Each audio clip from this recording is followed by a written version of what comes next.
Salam Indonesia, salam Nusantara dari Sabang sampai Merauke, dari Minang sampai Pulau Rote. Mantalah iman kita, mantalah kasih kita, mantalah pengharapan kita tentunya dalam Yesus Kristus menjadi Tuhan dan Juru Selamat dunia. Dan jangan katakan bahwa Yesus itu bukan Tuhan, jangan katakan pula bahwa Yesus itu bukan Juru Selamat. Dia adalah Tuhan, dia adalah Juru Selamat. Kalau engkau percaya engkau akan diselamatkan, engkau tidak percaya engkau akan dihukum. Karena Yesus sudah berkata, Akulah jalan dan kebenaran dan hidup, tiada seorang sampai kepada Allah kalau tidak melalui aku. Rasul Paulus mengatakan, dan keselamatan tidak ada di dalam siapapun juga selain di dalam Dia, Yesus Kristus. Karena di bawah kolong langit ini tidak ada nama lain yang diberikan kepada manusia yang olehnya kita dapat diselamatkan. Karena begitu besar kasih Allah akan dunia ini sehingga Ia mengaruniakan anaknya yang tunggal supaya setiap orang percaya kepadanya tidak binasa melainkan peroleh hidup yang kekal. Jadi terima Yesus. Karena Yesus sudah turun dari sorga dan naik ke sorga dan turun lagi, akan turun lagi untuk menjemput kita orang-orang yang percaya dan melakukan kehendaknya.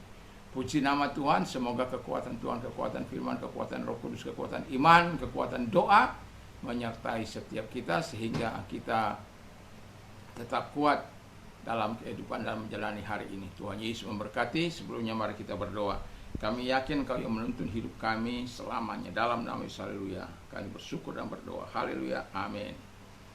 Puji nama Tuhan, saya akan membacakan Ulangan 32 ayat yang ke-11 dan 12. Laksana Raja Wali menggoyang bangkitkan isi sarangnya, melayang-layang di atas anaknya, mengembangkan sayapnya menampung seekor dan mendukung di atas kapak kepaknya. Demikianlah Tuhan sendiri menuntun dia dan tidak ada Allah asing menyertai dia. Haleluya. Puji nama Tuhan. Tema kita adalah Tuhan menuntun umatnya.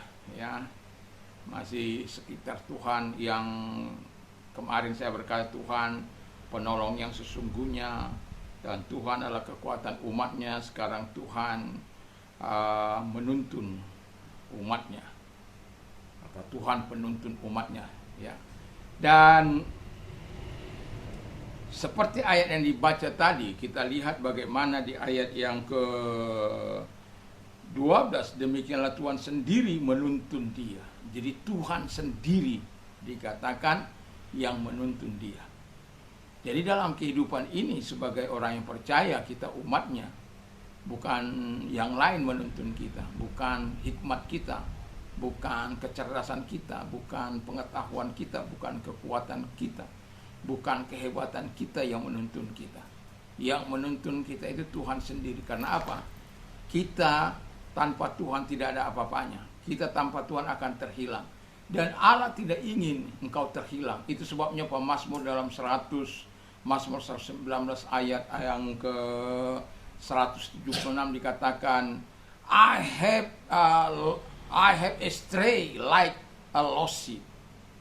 Seek your serpent, for I have not forgotten your commands. Ya, haleluya. Jadi, aku tersesat seperti seekor domba.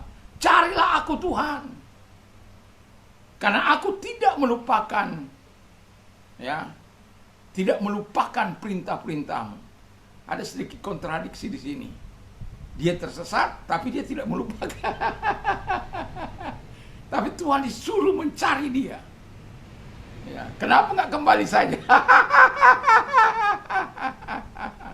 Mungkin kita agak sedikit bingung kalau melihat ini. Tetapi saya mau berkata bahwa ketika di tengah-tengah ketidakmampuan seseorang, ya, saya punya anggota kadangkala mereka ini orang-orang yang sebenarnya mau melakukan firman Allah, tetapi di tengah-tengah pekerjaan mereka, di tengah-tengah mereka ingin mencari nafkah dan lain sebagainya, mereka tidak punya kekuatan untuk keluar dari situasi itu. Karena kalau dia keluar, dia pikir dia nggak makan. Kalau dia keluar, dia nggak mendapat apa-apa. Kalau dia keluar, dia nggak mendapatkan sesuatu, tapi Tuhan disuruh mencari. Ya, karena dia tahu bahwa Tuhan itu penuntunnya. Ya, walaupun dalam keadaan begini, ya itu urusannya dia dengan Tuhan lah ya. Tetapi ada saatnya memang kita bisa mengerti keadaan seseorang, di mana dia di sisi lain dia butuh hidup, di sisi lain tetapi tidak ada kekuatan, tetapi dia ingin melakukan kehendak Allah, dia ingin senantiasa sebenarnya bersama dengan Allah, tetapi tidak ada kekuatan. Karena apa? Ya, kalau saya bilang sih, iman yang masih belum sungguh-sungguh kepada Tuhan. Kalau iman yang sungguh-sungguh kepada Tuhan, dia akan datang sebagai panah perintah Tuhan, dia akan datang kepada Tuhan. Return to me, I will return to you, kan gitu. Kembalilah kepadaku, maka aku akan kembali kepada. Cari aku, maka engkau akan menemukan. Bukan Tuhan disuruh mencari. Tapi itu dalam exception, ya, dalam pengecualian. Ada orang-orang yang seperti itu. Ya, salah satu itu pemazmur. Nah, dan Alkitab juga mengatakan, mengapa ya, dia menjadi penuntun umatnya? Sebab ia ingin melatih umatnya untuk menjadi dewasa. Jadi dalam seperti burung raja wali itu, kalau kita tahu bahwa burung raja wali itu akan membongkar bangkir. Jadi yang pertama ia menuntun umatnya, walaupun umatnya kadangkala ada yang nyeleneh ya, tapi dia tetap sabar, dia tetap tahu bahwa dia penuntun mereka. Dan juga kita tahu seperti dibilang Tuhan seperti laksana Raja Wali yang membongkar bangkir balikan sarangnya. Jadi ketika kita lihat burung Raja Wali itu usianya sangat panjang ya, 70 tahun. Dan di pertengahan usia 35 tahun itu paruhnya sudah menjadi bengkok. Ya, itu sudah sangat sulit bagi dia untuk makan. Jadi kalau dia tidak mau istirahat selama lebih kurang 150 hari dalam pertapaannya itu, dia harus menghancurkan, memukul-mukulkan mulutnya ini ke tembok supaya hancur dan tumbuh yang baru. Ya, dan itu membutuhkan 150 hari, dan setelah dia melewati itu, dia akan kembali terbang tinggi untuk mencapai ya kesempurnaan yang dia miliki. Jadi bayangkan kalau alat-alat negara ini atau seluruh petugas di Indonesia bukan orang-orang terlatih, bagaimana mau menangkap pencuri, bagaimana mau menjaga negeri ini, tidak akan mungkin. Jadi itu sebabnya mereka ada pelatihan-pelatihan khusus, dan orang-orang yang terlatih lah yang akan dipakai di negeri ini untuk memberikan rasa aman bagi masyarakat Indonesia, termasuk itu ABRI, ya, Angkatan Darat, Angkatan Laut, Angkatan Udara, dan untuk menjaga keamanan, dan polisi untuk menjaga pertahanan. Jadi itu adalah orang-orang terlatih. Kita juga sebagai orang-orang percaya, kita bukan hanya orang-orang yang hanya menerima, tapi menjadi orang-orang terlatih supaya dapat melatih orang lain, dapat menjadi berkat bagi orang lain, dapat menolong orang lain, supaya apa? Supaya orang lain sama seperti kita, orang-orang yang terlatih, dan bukan orang-orang dikalahkan oleh setan, tapi kitalah yang mengalahkan setan. Masih ingat, lawanlah setan dengan iman yang teguh, maka ia akan lari daripadamu. Jangan tanya siapa pemenang antara Allah dan pertempuran abadi itu. Yang jelas Tuhan katakan, dia telah, dalam Kolose 2 ayat 5, dia telah menjadikan setan itu menjadi tontonan umum.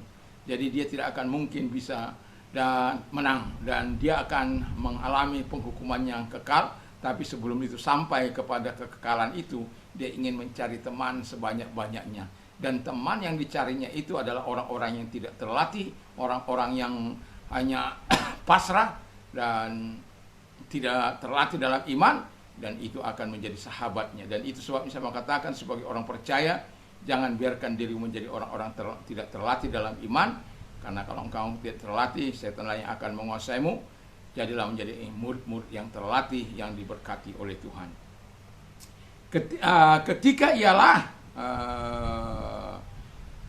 menuntun, yang pertama menuntun, yang kedua ia yang melatih, dan yang ketiga ya membongkar bangkirkan sarangnya itu, maksudnya supaya oh anaknya ini menjadi apa, mengalami perubahan ya, kedewasaan ya.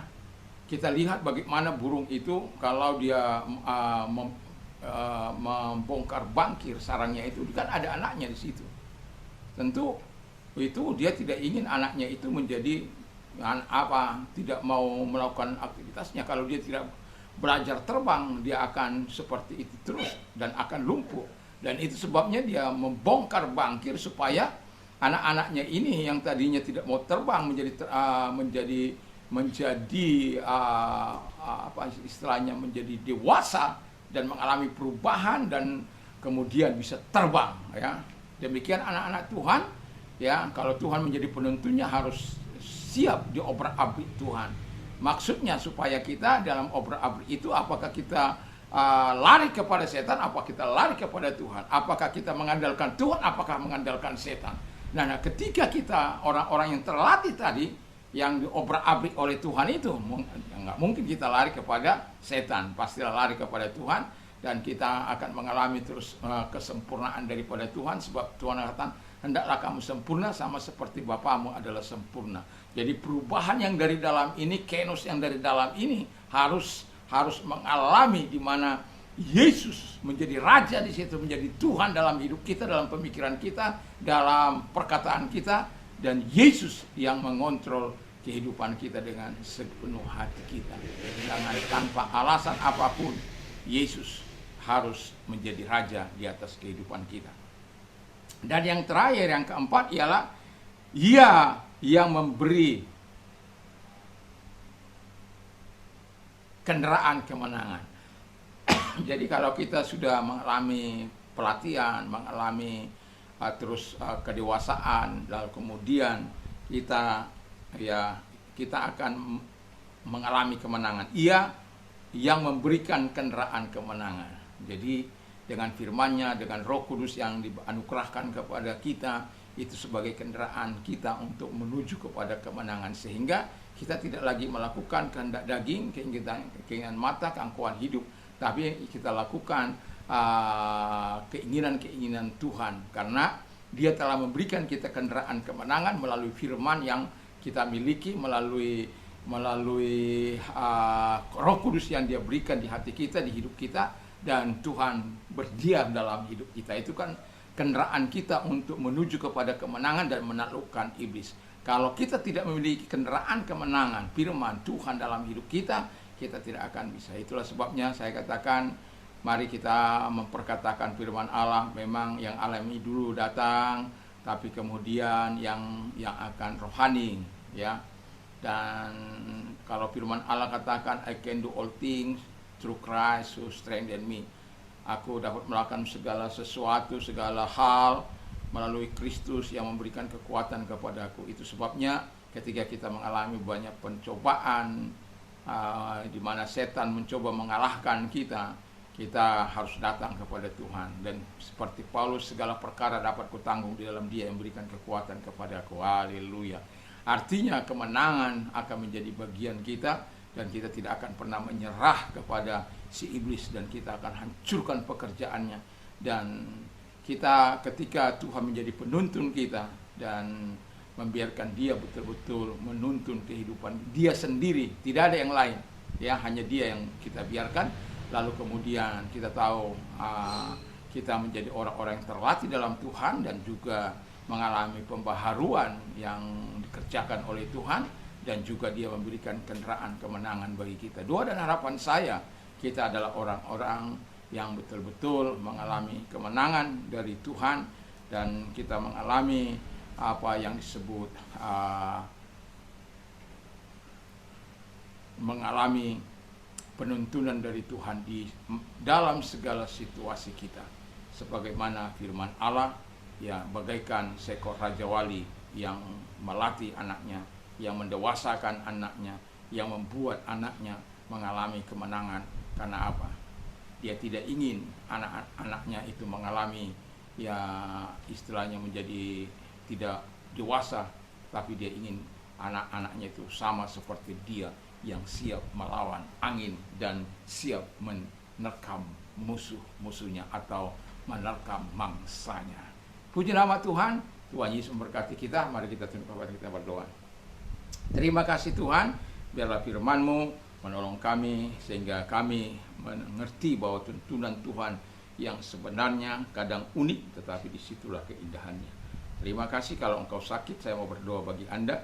Dalam nama Tuhan Yesus, mereka yang sakit Tuhan, mari Engkau tumpangkan tangan bagi mereka. Kami berdoa kepada mereka dalam nama Yesus, segala sakit penyakit yang mereka derita, aku perintahkan keluar. Dan oleh bilu daripada Tuhan Yesus, mereka sembuh dari sakit, baik itu ringan maupun berat, menengah maupun Tuhan Bapa di surga. Tidak ada lagi jalan, tapi Tuhan kami adalah Tuhan yang melakukan mujizat. Terima kasih Tuhan, tolong mereka satu demi satu, nama-Mu dipuji dan dipermuliakan. Terima kasih Bapa di surga. Dan bagi mereka yang mengalami masalah, kiranya sebagaimana Engkau menuntun umat-Mu, dan biarlah Engkau juga menuntun setiap kami Tuhan dalam situasi perjalanan. Mungkin kami sedang berada di padang gurun, dia sedang mengalami ketandusan dalam, kegersangan dalam hati kami, atau sedang mengalami kesulitan yang rumit, tapi kami percaya bahwa Tuhan tidak akan pernah melupakan kami. Dan itu sebabnya kalau engkau orang yang mengalami masa-masa yang sulit itu, angkat kedua belah tanganmu, kita berdoa. Biarlah tangan-tangan yang diangkat kepadamu Tuhan, Kau telah berjanji bersulah pada waktu kesesakan, aku akan meluputkan dan Engkau akan memuliakan aku. Biarkanlah mereka memuliakan Engkau, karena pertolongan-Mu datang kepada mereka, kebaikan-Mu datang kepada mereka, sebab mereka berseru kepadamu. Terima kasih buat pertolongan kepada mereka, sehingga mereka dapat berkata, terpujilah Tuhan yang telah mengeluarkan aku dari segala kesesakanku dan segala kesulitan dan penderitaanku. Terima kasih, di dalam nama Yesus kami bersyukur kepadamu Tuhan, karena pertolongan-Mu, karena kebaikan-Mu kepada mereka. Di dalam nama Yesus kami bersyukur dan berdoa. Haleluya, amin. Selamat pagi, selamat kita beraktivitas, tentunya bersama dengan Tuhan. Mantap, mantap, mantap.